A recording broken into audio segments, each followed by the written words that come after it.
Ekonomik Boyut programından herkese hayırlı günler değerli izleyenler. Yeni haftanın yeni programındayız. Yine haftalık değerlendirmelerle birlikte karşınızda olacağız. Hoş geldiniz. Sayın Sinan Bayraktar'la beraberiz. Hocam hoş geldiniz. Evet, hoş bulduk. Hayırlı haftalar diyelim. Nasılsınız? Hamdolsun, şükürler olsun. Ekonomide her hafta farklı sonuçlar evet, yine getiriyor. Hafta yine gündemde ekonomi her zamanki gibi önemli bir yer tutuyor. Şu önümüzde geçtiğimiz haftayı bir baz alalım. Ekonomik olarak değerlendirmek açısından. Sonrasında önümüzdeki haftalarda ne olur biraz onları konuşalım hocam. Yani ekonomiyi etkileyen çok dinamik var. Her hafta yeni bir dinamik çıkıyor. Bu hafta da Suriye tarafına yapılan, YPG üzerine yapılan bir harekatımız var. Yani ekonomik verileri etkiler mi? Etkiler. Doğrudan etkiler hocam. Savaş olunca. Savaştır o. Yani bir çeşit teröre karşı yapılan savaş da olsa savaştır. Yani bir yerde hani para harcıyorsunuz savaşta. Büyük oranda büyük gideriniz var. Yakıt ve mühimmat gideriniz var. Ciddi ekonomiye önemli katkısı var. Bir de korku salıyor piyasaya. Korku salıyor. Tabii yani piyasalarda endişe gelir. O endişe de sonuçta ya resesyon yapar ya enflasyon yapar. Yapıyor zaten. Haftanın ana gündemlerinden biri o. Tabii terörle başlayan geçen haftayı bu hafta onunla devam ettiriyoruz neredeyse. İkinci şeylere baktığı zaman Ekonomi Bakanlığı'nın bir takım yaptırımları geldi geçen hafta. İşte küçük zincir marketlere ve şeylere benzerlerine fahiş fiyat uygulaması diye ceza uyguladılar. Bayağı ciddi bir ceza uyguladılar. Yukarıda fahiş fiyat itiraz edecek onlar tabii de. Yani aşırı fiyatlama bazı ürünlerde, paket ürünlerde. Denetleme yapıyorum diyor devlet. Çok göstermelik aşırı gibi hissediyor. Yani vatandaş en azından böyle hissediyor. Yani, çünkü yani denetlemenin karşılığında bir de geri geliş olması lazım ki vatandaş desin ki evet denetleme neticesinde de fiyatlar geriliyor. Öyle bir şey yok. Yani öyle bir şeyi göremiyorum ben. Fiyat geri gelmiyor Türkiye'de. Hiçbir zaman da geri gelmiş değil. Gelmeyecek de. Ben inanmıyorum ona. Çünkü görmedim öyle bir şeyi. Çıkan fiyatlar baz fiyat etkisiyle kalır orada. Fiyatların da hafızası var. Oradan geri gelmez. Hiç unutmuyorum onu. Yani 2001 yılında da aynı şeyler oldu. Durgunluğa girdik. 2001'den sonra fiyatlar düşer dedik. Hayır, düşmedi. Hiçbir zaman da düşmeyecektir. Ben ona inancım olmadığı için ona göre hareket ediyorum hayatımda. Yani enflasyon Türkiye'de bitmeyecek. Bitmiyor da. Şimdi yukarı gitti bir şeyin fiyatı. Örnek veriyorum size. Yani süt ürünlerini düşürebilecek misiniz? Hayır. Değil. İşte geçen gün Esnaf Sanatkarlar Koop Derneği Başkanı o zaman açıklaması şu, yani bu cezalarla bu işi yapamayız dedi. Bu neyin cezası hocam o zaman? Bu işi yani neyin normalde cezası? Pirinç 100 liraydı, 150 oldu ama bunlar 170'e satıyor'nun cezası mı? Şimdi cezanın uygulamasında da karşılıklı lazım. Yani karşılıklı cezanın tahakkuk ettiğini göstermen lazım. Örneğin ben sana affedilen bir tane ceza söyleyeyim. Kıyametler koptu. Maske ile ilgili ceza vereceğiz takmayana falan. Hepsi yazdılar, affedildi. Tutanaklar hepsini affettiler. O tutanak kağıtlarına yazık yani. O emeğe yazık. Hepsi affedildi. Şimdi kimse maske takmaz. Böyle ilgili bir ceza uyguladığım zaman kimse yapmaz. Yani ceza verdiğiniz zaman can yakacak ve toplumda örnek olacak. Bir de bir şeyleri harekete geçirip geri getirecek. Örnek veriyorum size. Yani bugün alkollü araç kullandığınız zaman yeniden değerleme cezalarıyla olağanüstü var. Fiyat artışları olacak yıl başında.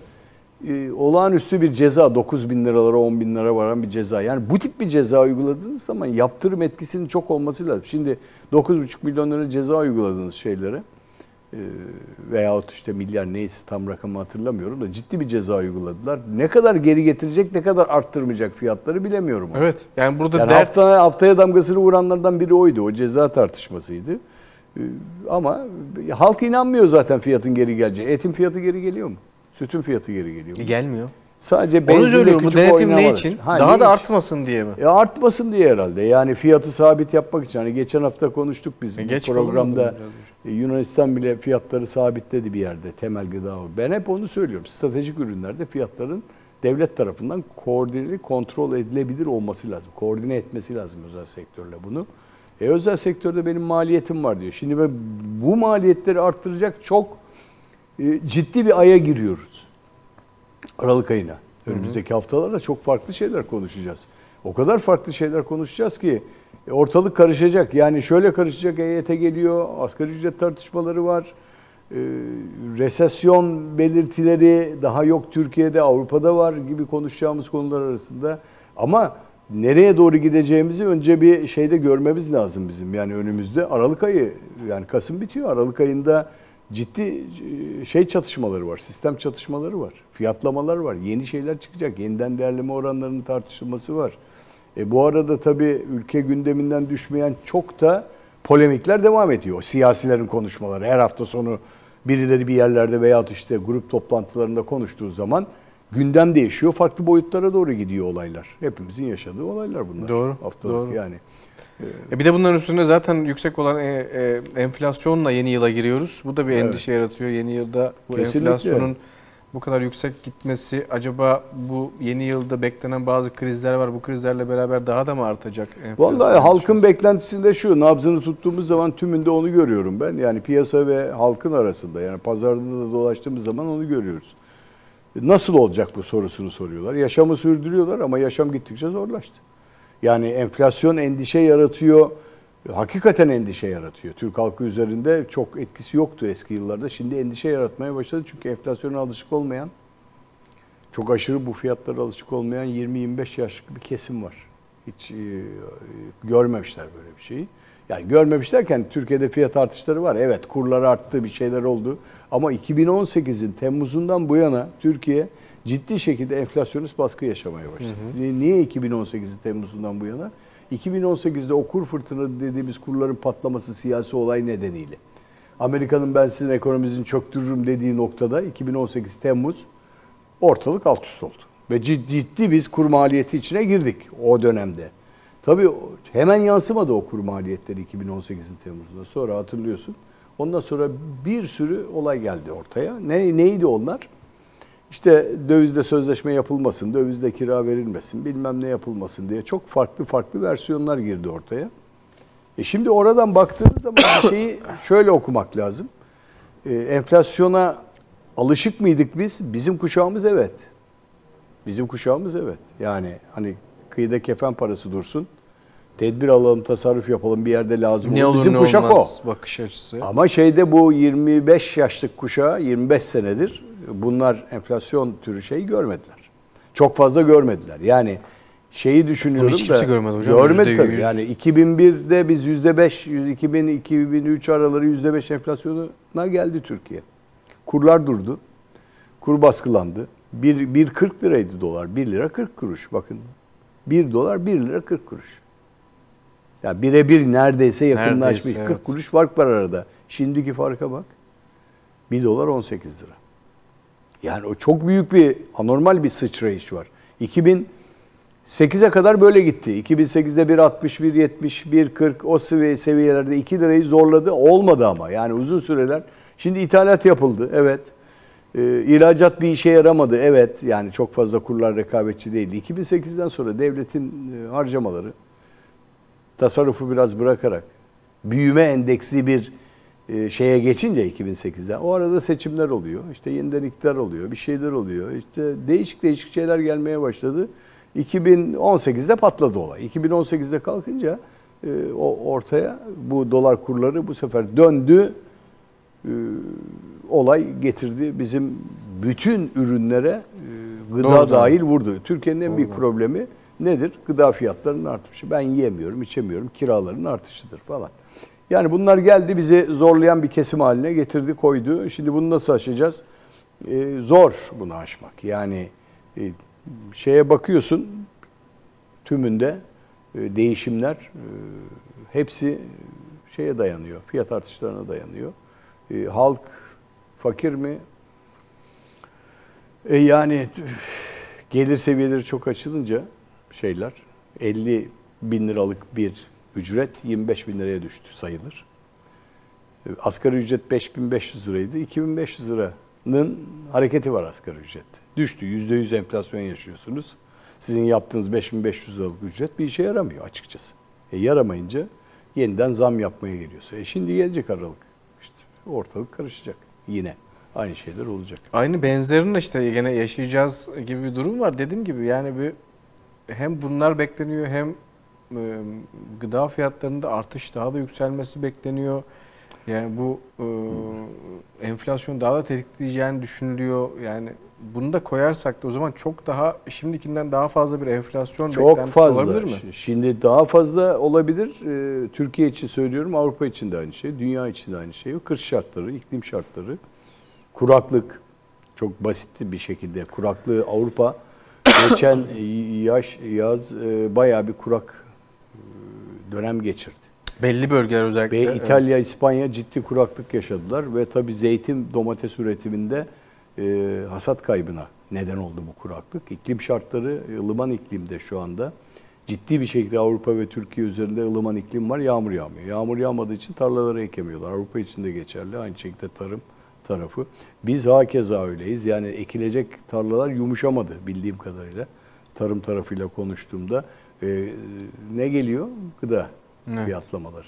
Şimdi üretimdeki buğday ve diğer rekoltedeki düşüklük neyi getirecek? Fiyat artışlarını getirecek. Zaten bir tarafta bir kriz var. O kriz savaş krizi. İşte gıda yolunun dünya ülkeleri erişemiyor oraya. İşte yeni tahıl yolu 120 gün uzattılar falan bir takım şeylerle. Ama iklim şartlarının bundan sonra gıda fiyatlarının çok farklı oluşturacağına eminim. Bütün dünyada da aynı göstergeler var. Mesela işte pirinç, geçen gün Cumhurbaşkanı da onu söz konusu etti. Pirinçte kıtlık çıkacak dedi. Şimdi ne oldu? Pirinç niye kıtlık çıkacak lafı geldi? Buğdayda ulaşamayan ülkeler pirince döndüler. Pirinç tüketimi arttı. Pirinç de şeyde çok tüketiliyor. Asya tarafında. Sen biliyorsun Asya tarafı pirinci çok tüketiyor.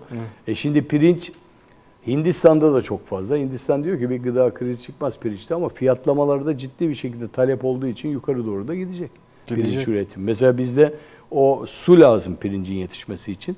Yağmur lazım, su lazım. 5 santimlik bir suyun içinde yetiştiğini biliyorum fidelerin. Bir yerde ekiyorlar, oradan alıp o suyun içine tekrar monte ediyorlar o fideleri. Çok zahmetli bir üründür o. Suyun içinde yetişir. Ama su olmayınca, o havzalarda ıslaklık olmayınca suni suyla da olmuyor. Yağmurun getirdiği bir bataklık lazım oraya. Evet. Orada yetişiyor. O da iklim şartları, fiyatları çok değiştirecek bundan sonra. Mesela Amerika'da ciddi bir kış var şu anda New York tarafında. Olağanüstü bir kış geldi. Gene son yılların en büyük kışlarından biri. Bize damla düşmüyor. Avrupa aynı şekilde ılıman gidiyor. Yani İklim değişikliği var zaten. Yani herkesin o korktuğu tabii evet. Belki de şeyi de geçti. Yani evet. Tehlike sınırını da aştı. Biz tehlike geri dönülemez bir durumda iklim değişikliği var. Bu da gıdada çok dünyada dengeleri değiştirecek gözüküyor. Bence Türk halkı çok farkında değil iklim şeyinin. Biraz bakanlıklar çalışıyor. Çevre İklim Bakanlığı koydular ama su tasarrufu yok. Hiçbir şey yok. Hiçbir şey yok. Yani su tasarrufu yok, elektrik tasarrufu yok. Sokak lambaları sabaha kadar yanar falan. Büyük kentler ışıl ışıl baktığınız zaman binaların ışıklandırılması. Enerji de suya bağlı. Sulamada bile kullanılan şu anda zaten çok tarımda kullanılan su miktarı da çok yüksek. Bunun da %70'i israf. Oran çok büyük aslında çok, baktığımız zaman. Aşırı yani. Türk sulama halkı, sistemleri olmadığı için, evet. Sulama sistemleri doğru düzgün sulanmadığı için. Su kaybı var ayrıca. Yani var. İklim şartlarının ben uzun süredir inceliyorum böyle şeyleri, iklim şartları. Dikkatimi çeker, ilgimi çeker. Benim için de susuzluk travmadır kişisel olarak. Çünkü biz İstanbul'da ciddi susuzluk çektik bir dönem. Yani suyumuz olmadı, akmadı sular, verilemedi, yeterli değildi, sistem yeterli, bir sürü nedenleri var. Bunu çeken bir kişi olarak biliyorum. Yani suyun kıymetini çok iyi bilen bir insanım. Bu öyle bir israf şeklinde gidiyor ki şimdi müsrifiz bu konuda. Ve insanlarımızın su kullanma konusunda tasarrufu yok. Kafalarında yok yani.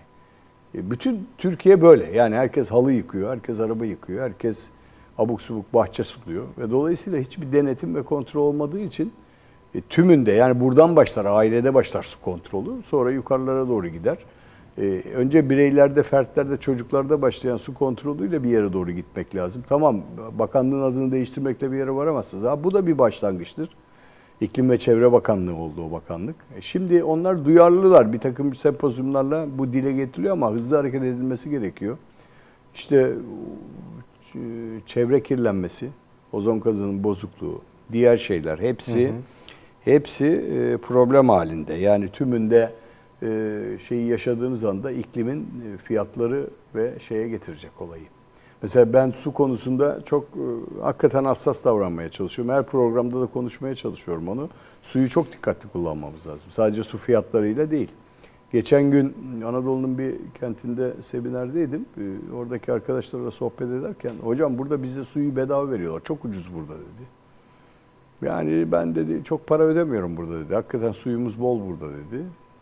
Şöyle Ankara bölgelerinde bir Eskişehir taraflarında bir... Aslında Türkiye genel olarak su ama fakiri bir dedim ülke. ki bak şimdi su fakiri tabii. Türkiye su fakiri. Yani bir müddet sonra suyu bulamayacağız, ulaşamayacağız ona. Çünkü yeraltı sularıyla da kaynakları israf ettik. Yer altına çok kuyu açıldı. Örneğin işte Konya tarafında obruk oluşmasının nedenleri o, çöküntüler oluyor. Bunu yani çok yakın zamanda ilk 10 yıl içinde ciddi etkisi olacağına eminim ben. Yani uzmanlarla görüşüyorum. Farkında değiliz ama bir bardak suya bile muhtaç olacağımız günler Evet, gelecek yani öyle bir diyorlar. döneme gidiliyor. Şimdi bazı uzmanlara soruyorsun şunu da söylüyorlar. Şunu söylüyorlar. Dünyanın 3/4'ü su. Aslında dünya susuz kalmaz diyor bazı uzmanlar.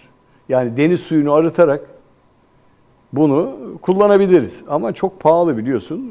Arap ülkelerinde kullanıyorlar. Dubai falan deniz suyunu arıtarak içme suyu sistemine veriyor. Veya sulama sistemine veriyor. Ama çok pahalı bir sistem olduğunu söylüyorlar.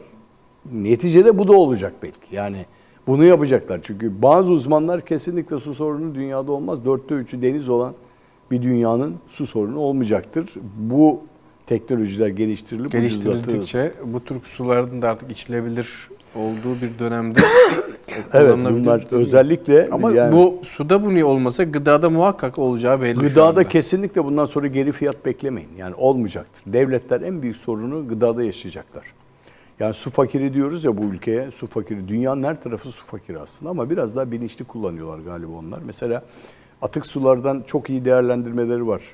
Bitkiye ve tarıma atık sularını biyolojik arıtmayla sisteme veriyorlar Avrupa ülkeleri gelişmiş. Almanya öyledir mesela. Geri kazanımı çok kuvvetli olan bir ülkedir. Dikkat ediyorlar yani ama yemyeşildir. Suyu, ormanı falan, yağmuru, bereketi yüksektir Almanya'nın. Dolayısıyla o onu kullanıyor. Hiçbir su israfı yok orada. Çok dikkatli hareket etmişler. Mesela tuvaletlerde kullanılan rezervuar suyu biyolojik arıtmayla elde edilip tekrar sisteme kazandırılan atık sudan geliyor. Ayrı boruları var. Onları gördüm orada. Sistemleri yani de böyle dizayn tabii. edilmiş. Hepsi çok. Yani çok dikkatli hareket etmek lazım suda. Olayın özüne baktığınız zaman olayın özünde suyu dikkatli kullanmak var. Su pahalı zaten. Yani bir kere olarak pahalı. Edinilmesi pahalı. Çok. Yağmazsa zaten daha da pahalı oluyor. Su ve elektrik birbirine çok bağlı. Barajlar. Barajlardaki debi düştüğü zaman çalışmaz türbin. Hep zaten Türbinler gözümüz hep barajlardaki su doluluk oranlarında doluluk oranlarına gidiyor. O yüzden de kurumlar haftalık paylaşıyorlar. Şu an şu barajımız şu kadar dolu, bu kadar dolu diye. Evet. Çünkü yani bu gıdada su dahil her şeyi çok dikkatli kullanmak lazım. Müsrif bir ülke olduğumuzu kabul edelim. Biz çok müsrifiz. Mesela alıp atıyoruz, çürütüyoruz. Ya askıda bilmem ne dünyada yok, bizde var. Askıda ekmek, askıda portakal, askıda bilmem. Bu neden biliyor musun? Fazla alım yaptığımız için böyle doymuyor gözümüz. Getiriyoruz, çürütüp atıyoruz. Çürütüp attığımız için de israf oluyor. Müsrifliği, gıda israfı konusunda korkunç bir kötü ülke Türkiye. Ben lokantalara bakıyorum. Hakikaten alıp hele bu açık büfelerde falan filan olağanüstü israf var. Müthiş bir tüketim var ve israf var. Şimdi yani hani o şeyi de bozuyor, sağlığını da bozuyor o kötü tüketim insanların. Çok fazla yiyoruz. Hele o açık büfeler var ya, olağanüstü tehlikeli. Zaten Birleşmiş Milletler'in şöyle bir raporu var. Dünyanın tarım ve gıda üretimi dünyanın şu andaki nüfusuna yetecek, hatta 10 milyara kadar yetecek kadar bir üretimi var. Var, evet. Ama şu anda 1 milyar 600 milyondan fazla insan açlıkla uğraşıyor. Bunun sebebi de işte bu dengesiz dağılım. Bir taraf çok fazla yerken, işte örnek veriyorum, dünyadaki bugün obezite oranı da 700-800 milyondur. Bir taraf çok fazla tüketirken bir tarafa da hiç kalmıyor. Bu dengesiz dağılımın da kaynaklı. Yarın bunun savaşları da çıkar. Zaten onun üzerinden çıkacak savaşların tümü. Suyun üzerinden çıkacak. Tarih boyu inceliyorum. İnsanlar hep sulak bölgelere, nehirlerin olduğu bölgelere, yeşile doğru hareket etmişler. Ülkelerin arasındaki hareketler o olmuş sürekli. Yani savaş hareketleri de sürekli buralarda dönmüş. Suyun üzerinde dönmüş. Yani mesela deniz kenarlarına Savaş yerleşmeye çıkartacak bir tabii şey oldum olası insanoğlunun hep şeyidir bu. Su ve dediğim gibi şu anda da biz çok hissediyoruz bunu dünya olarak. Ne yazık ki gıda krizi, su krizi cümlelerini çok kullanmaya başladık hocam, dikkat ederseniz son birkaç yıldır. Evet. Çok kullanıyoruz bu cümleyi. Bugün kriz, yarın savaş gibi cümleler. Ya açlık kadar kötü bir şey yok. Allah insanı kimseyi açlıkta imtihan etmesin. Açıldı. Rusya'nın en son terk ettiği bir kent var. Dün haberlerde gördüm. Kuyruk olmuş marketlerin önünde. Allah kimseyi açlıkla imtihan etmesin. Hani açlığın kıymetini oruç tutan bilir. Tabii. Açlığın kıymetini sofrasında ekmeğe, suyu, gıdası olmayan bilir. Yani tok açın halinden anlamaz atasözümüz. Tabii suyu bol olan da susuzluğun şeyinden anlamaz. Afrika'daki bir bardak suya biz muhtaç, adamlar muhtaç, biz farkında değiliz onun. Bir bardak suya muhtaç onlar. Temiz su bulamıyorlar. Pisli suların içinde, kirli suların içinde su almaya çalışıyorlar. Hayvanların içtiği aynı sudan içiyorlar. Bunu düşündüğünüz zaman yani empatiyi çok farklı yapabilmemiz lazım. Bugün musluğu açtığımızda hepimiz burada hatalıyız. Tümümüzde hata var. O musluğu açarken çok aşırı açmamak, kullanmak. El yıkarken şeyde çok tükettik suyu pandemi süresince. Hijyen alalım diye ciddi şekilde. Bu su krizi geliyor, gıda kriziyle birleşiyor. Hiç değişen bir şey yok. Yani bu kriz lafını artık konuşmaya da gerek kalmayacak. Dünyanın doğal seleksiyonu olarak karşımızda. Sürekli kriz yaşayan bir dünya ile baş başayız. Bugün doğan çocukların sıkıntısı 20-25 yıl sonra çok daha farklı olacağına eminim ben. Bambaşka sorunlara, bambaşka sorunlarla karşılaşacaklar. Yani dünya ekonomileri böyle alt üst olmuş vaziyette, ekonomik, yani kötü tablolar çiziyoruz ekonomi anlatırken.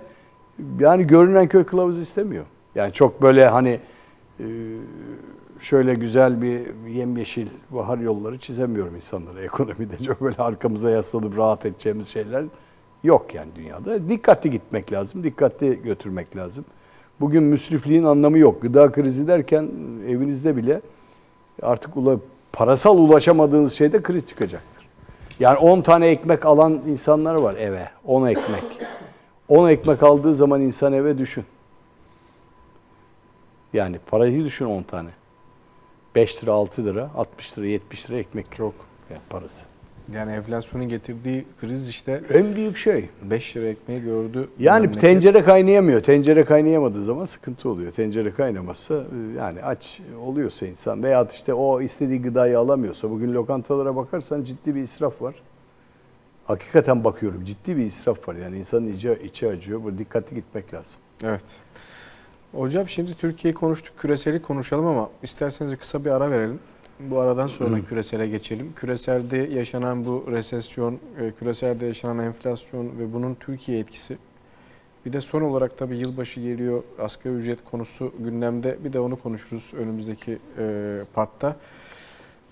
Efendim şimdilik kısa bir ara verelim. Aradan sonra tekrardan sizlerle birlikte olacağız.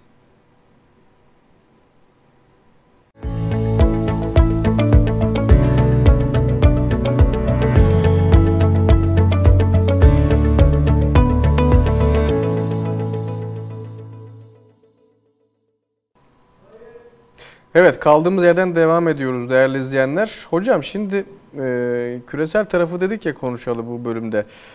Dünyada küresel bir resesyon var genel olarak. Özellikle batı tarafında.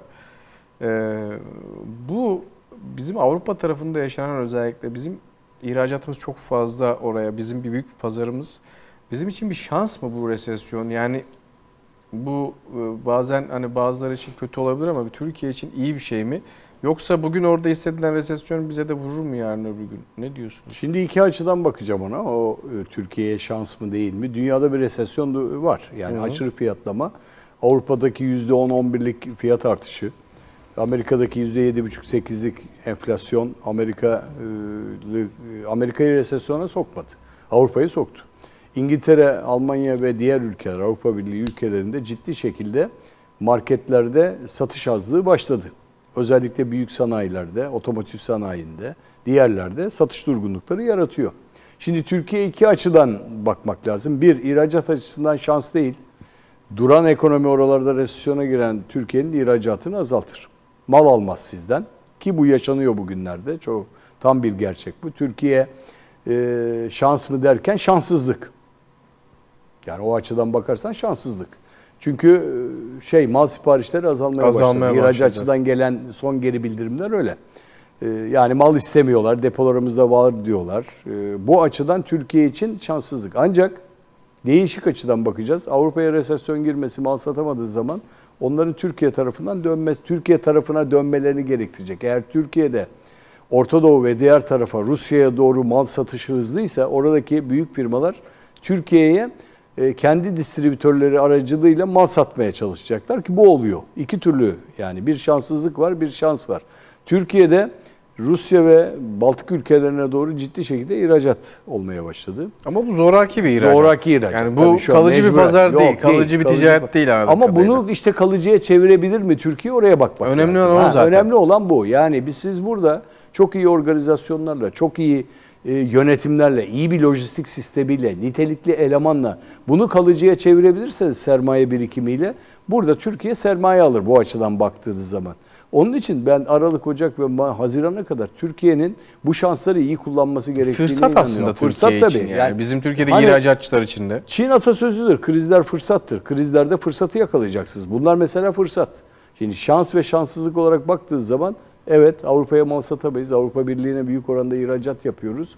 Ancak şeye baktığımız zaman bu tarafa gördüğü zaman Avrupa'daki resesyon orada üretici olan firmaların Türkiye'ye ihracat yapmasına neden olacak. Bu bizim cari açığımızı çoğaltır. Biz ithalat yapmaya çalışırız. İthalat yaptıkça da bizim cari açık çoğalır, ihracat azalır. Yani hem şans hem şanssızlık. Peki bir taraftan kaybederken bir şeyi kazanabilir miyiz? Senin demin söylediğin o. Kazanacağımız şey eğer kalıcıysa onlar, geçici değilse onu kazanabiliriz.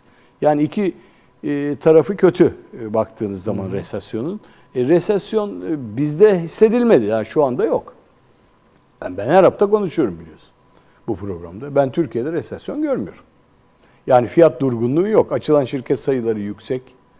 Üretim biraz 1.9 gibi sanayi üretimi düştü. Doğaldır o düşer. Aralık aylarında biraz firmalar kendi bünyelerinde üretimde depoya mal koymak için biraz dururlar. İhracat yapmazlar. Bilanço dönemidir falan. Ama Türkiye hala tüketim ve hizmet sektöründe resesyon yaşamıyor. Görünürde bir şey yok. Hatta yani marketlerin raflarında ömrü uzayan mal yok çok fazla. Ben iddia ediyorum bunu. İddia etme. Herkes baktığı zaman görecek onu.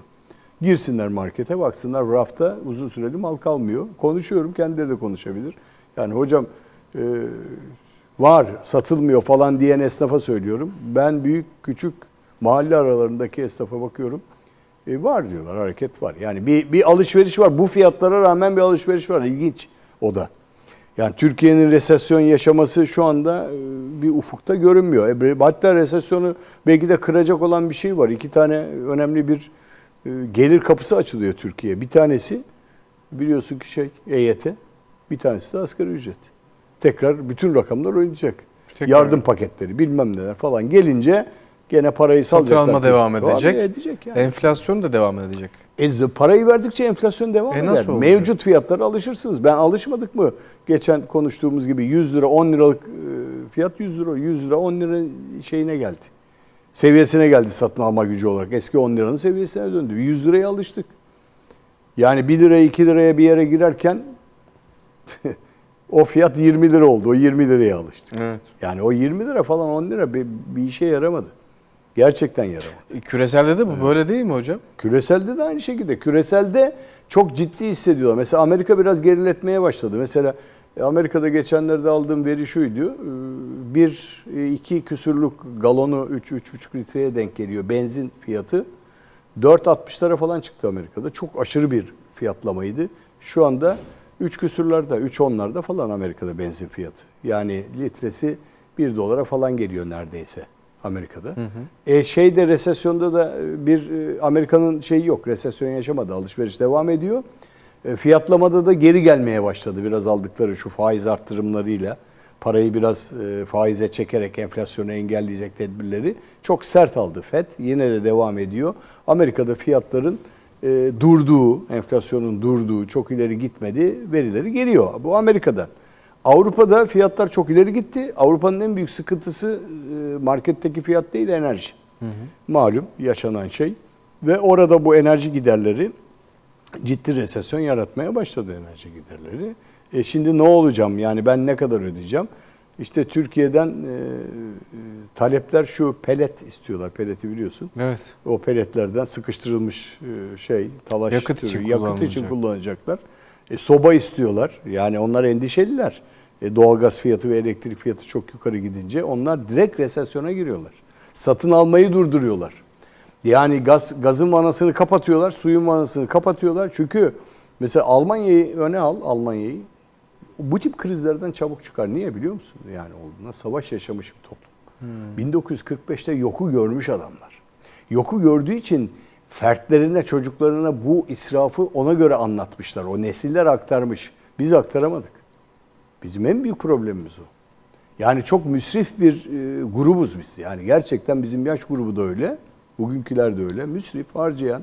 Hepimiz buna tabiiz. Tüketen çok fazla. Tüketen. Bu tabii geldi, Türkiye tüketim ekonomisiyle büyüdüğü için ihracat sektörüyle hizmet sektörüyle büyüdüğü için Türkiye öyle büyüyor. Tüketime de alışmış bir toplum oldu. Çok tüketen, çok satan. Ne geldi? Ödeme sistemlerinin kolaylığı geldi Türkiye. Kredi sistemlerinin kolaylığı geldi. Taksit sistemlerinin kolaylığı geldi. Aldı. Ben 2000'li yıllarda Güney Kore'ye gitmiştim. Bir markete girdim. Discountlar var, indirimler orada yazıyor, çamaşır makinesi. O ara bir gruptaydım işte. Dedim ki oradaki rehbere, biz 36 ay vadeli çamaşır makinesi, bulaşık makinesi, televizyon satıyoruz. Nasıl yani? Orada vade falan yok. Kredi kartı da kullanmıyordu. 2000'li yıllar Güney Kore dünyanın teknolojide en gelişmiş ülkesi. Bizde öyle bir şey yok dedi. Ya peşin satılır burada dedi. Bakın. Biz 36 ay vadeli buzdolabı satıyorduk. O yıllarda. Aşırı fiyatlama, o vade farkından faizle para kazanan bir toplum olduk biz. Vade farkı faizdir yani, bir yerde koyduğunuz zaman 1 liralık malı vade sonunda 100 liraya getirirseniz arada dünyanın parasını kazanırsınız. Oralarda yoktu. Şimdi bize bu sistemler gelince biz müsrif bir toplum olduk. Suda olduğu gibi ilk bölümde konuştum. Evet. Bugün Avrupa'nın en büyük sorunu gerçekten enerji. Enerji fiyatlaması çok yüksek. Rusya savaşı devam ediyor. Savaş bitecek de ondan sonra doğalgazı Rusya bunlara ucuza mı verecek? Alakası yok. Bak geçenlerde konuştuğumuz olay işte. Türkiye üzerinden bypass edelim. Oradan verelim. Türkiye bir enerji üssü olacak yarın öbür gün. Farklı boyutlara doğru gideceğiz. Yani çok olumsuzluklar var ama olumlu tarafı da bazı şeyler de geliyor. Yani onları da biraz olumlu bakabilmek lazım olaylara. Ama Avrupalı hakikaten enerjiden çok şikayetçi. Dostlarımız var, firmalar var, görüşüyoruz. Geçen gün diyor ki 110 bin euro benim bir marketler sahibi yıllık enerji giderim vardı. Şimdi 500 küsür bin euroya çıktı. Ben ne yapacağımı şaşırdım dedi. Önemli bir fiyat artışı yani. 100 bin eurodan 500 bin euroya çıkması çok önemli bir fiyat artışı demektir. Evet. Yani bu sıkıntı yaratıyor onlarda. Bizde de sıkıntı yaratıyor. Küresel enflasyona bak aynı şey. Doğrudan bizi de etkiliyor aslında baktığınızda. Yani küresel enflasyonun getirdiği bütün sonuçlar Türkiye'yi etkiledi mi? Evet. Ona gelirsek evet, yani küresel enflasyon Türkiye'yi etkiledi mi? Etkiledi. Oradaki, çünkü bu resesyon küresel enflasyondan getirdi, Türkiye'ye sonuç yarattı. Resesyonu getirdi. Hani durgunluk, resesyonu seyircilerimiz tekrar söylüyorum. Ekonomide durgunluktur resesyon. Ekonomi dalı olduğu için ağzımıza o jargona alışmışız. Resesyon, durgunluk. Şimdi oradaki durgunluk Türkiye'ye yansıyor mu? Yansıyor. Yani küresel enflasyon sıkıntı yaratıyor mu? Bütün dünyayı yarattı. Küresel enflasyonun en büyük sıkıntısı alışveriş bozukluğudur. Çin'de var. Küresel enflasyon, faiz artışı, fiyat artışı. O Uzak Doğu'da var. Rusya'da var. Aynı şekilde savaştan gelen. Avrupa ülkelerinde var, Amerika'da var. Küresel enflasyon tümünde sıkıntı yaratıyor. Mesela geçen gün şeyin açıklamalarında IMF Başkanı'nın Georgieva ile Dünya Bankası Başkanı Malpass yaptıkları ortak açıklamada devam eden enflasyon sorunlarıyla birlikte diyor küresel enflasyon riski büyüyor. Bunu ne zaman yaptı? 10. ayda yaptı bu açıklamayı. Ciddi bir şekilde böyle bir açıklama getirdiler. Yani bu iki tane dünyanın para kesimi bu açıklamayı veriyorsa o zaman dikkatle bakmak lazım olaya. Yani bunu dikkate almak lazım. Kesin burası sıkıntılı. Gelecek yıl küresel enflasyon olabileceğine dair bir risk ve hakiki tehlike var diyor. Yani 2023'ü kastediyor. 2023'te durgunluk olacak diyor fiyatlarda. IMF söylüyor bunu. Dünya Bankası diyor. Özellikle küresel büyüme tahminlerini de düşüreceğiz diyor. Bakın bu nereye kadar gider biliyor musun? İşsizliğe kadar gider. İşsizlik tarafına döner. Neticede işsizlik boyutuna gelir olay. Onun için yani bu sıkıntı devam edecektir Barış. Yani oradan dikkatli hareket etmek lazım. Peki bu sıkıntı devam edecekse hocam şimdi asgari ücreti arttırmayalım. nasıl olacak işte? Yani Arttırmayalım hadi. Gel asgari ücreti arttırmayalım şimdi. Herkes ekranı kırar yani ben bunu söylediğim zaman. Niye? Arttırmanız lazım. Nasıl yapacak adamlar? Nasıl erişecekler o fiyatı? Asgari ücreti arttırırsanız enflasyonu devam ettireceksiniz. Arttırmazsanız kıyamet kopacak. Geçinemeyecek insanlar. Sokağa dökülürler. Arttırırsanız firmaların maliyeti artacak. Bak ne kadar kötü. işsizlik başlayacak. Şimdi bırak onu. Ne geldi gündeme biliyor musunuz? EYT'nin asgari ücret, EYT'nin kıdem tazminatlarını nasıl ödeyeceğiz?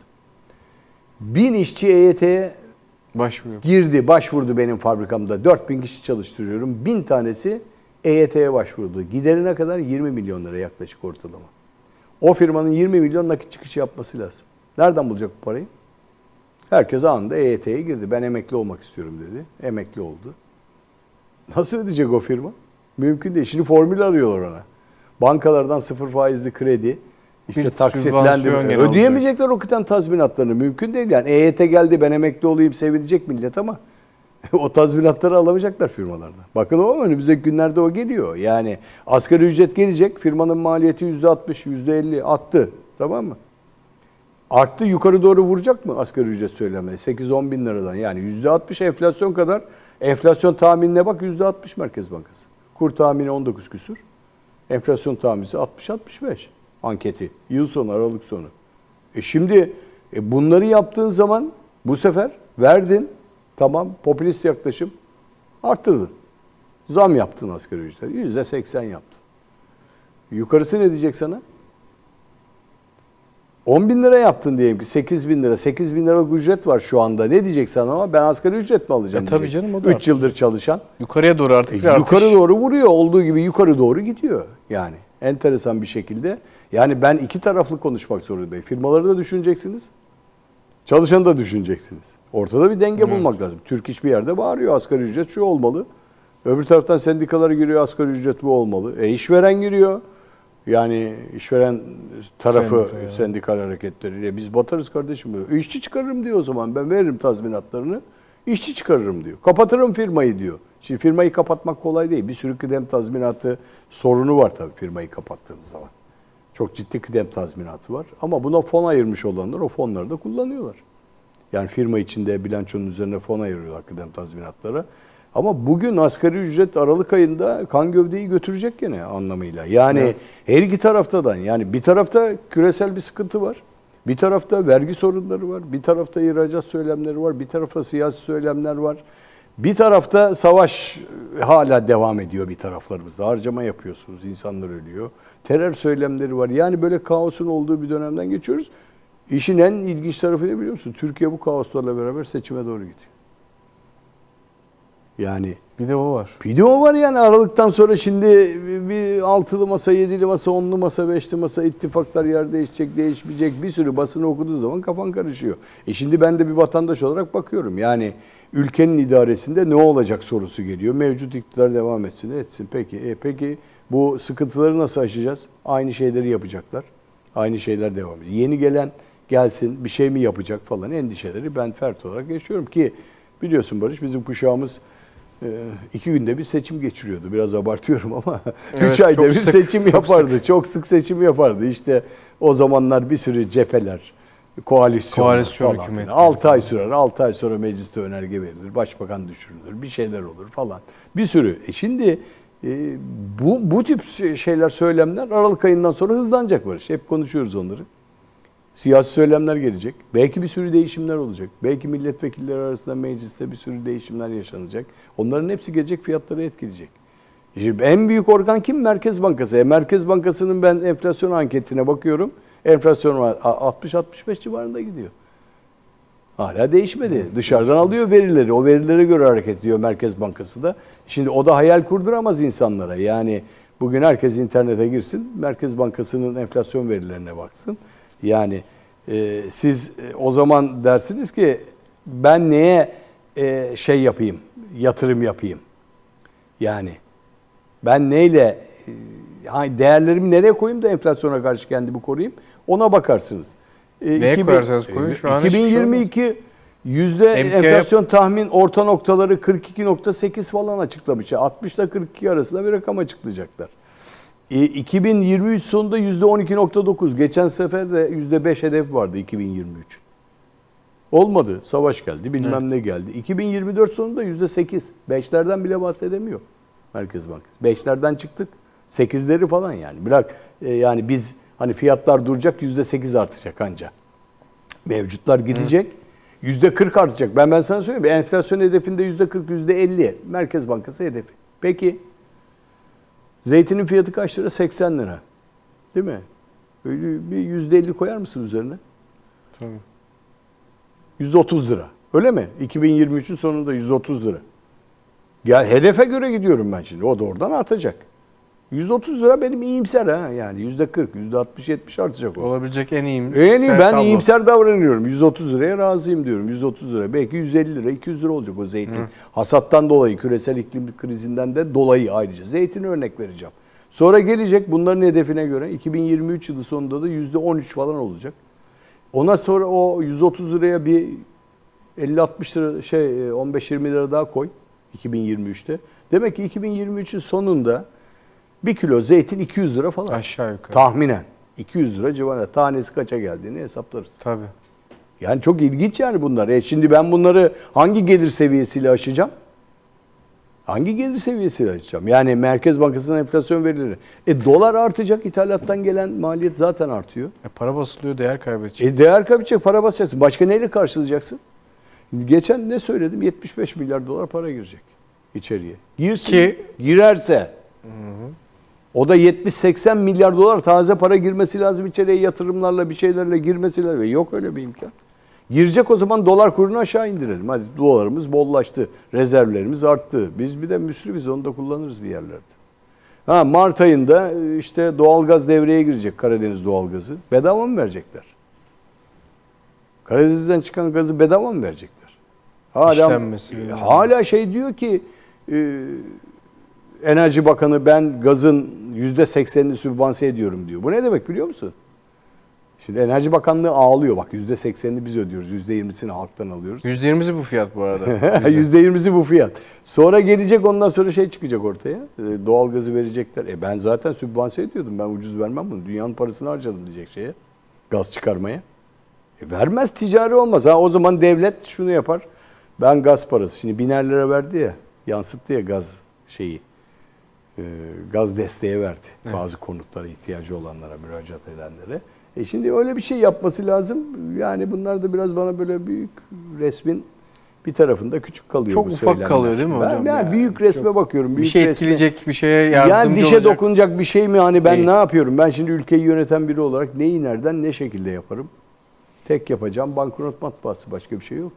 Açık söyleyeyim sana. Yani ne yapacağım? Yani çok yüksek para girmesi lazım. Bir Katar yok. Katar değiliz doğalgazda.